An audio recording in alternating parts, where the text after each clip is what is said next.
In an afternoon drive on Chicago's southwest side, Jack Riley sees signs of what he calls the toxic drug war laying waste to this city. Whenever there's money and drugs in the same place, that's normally where violence occurs. Riley is special agent in charge of the Drug Enforcement Administration office here and in 4 neighboring states. Daily turf battles over drugs and distribution, he says, are turning parts of this Midwest city into a Mexican border town. And one of the hardest jobs that I've had in the last couple of years is to convince our law enforcement partners that we need an enforcement mentality as if we're on the border. Jack, the money question here is the influence of the Mexican cartels, their influence on the gangs in Chicago, and the soaring murder rate right now. Well, let's take the gloves off on that. We know that the majority of the narcotics here in Chicago, the cartels are responsible for.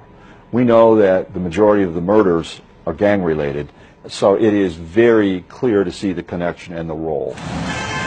As it stands now, at least 3 major Mexican cartels are battling over control of billions of dollars of marijuana, cocaine, and increasingly heroin in this city, including the ultra-violent Zetas and the powerful Sinaloa cartel, run by its shadowy leader, Chapo Guzman, seen in this picture back in 1993. Chapo Guzman is the most dangerous criminal in the world. So you're saying, in essence, the most powerful drug lord in the world is operating out of this city? I'm saying the most dangerous criminal across all crime in the world is Chapo Guzman, and this is one of his hubs.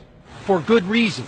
Chicago's location and easy access to a wide variety of transportation. Well, you've got to look at Chicago from really a perspective of a business logistics. It's an ideal spot to set up shop. To fight back, Riley has taken lessons he learned 5 years ago as agent in charge of the DEA's El Paso office.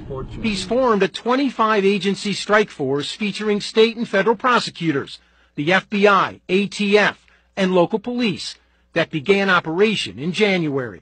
Its focus, shutting down choke points, where gang leadership meets cartel lieutenants.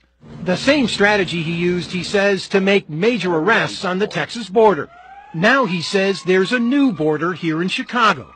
That's even a greater challenge. I'm telling you, I'm taking this personally. We're going to do something about it. Now, this is a marathon. It's not a sprint. And our changes here with the strike force and the way that we look at drug enforcement is going to take time, but it's going to have lasting effects.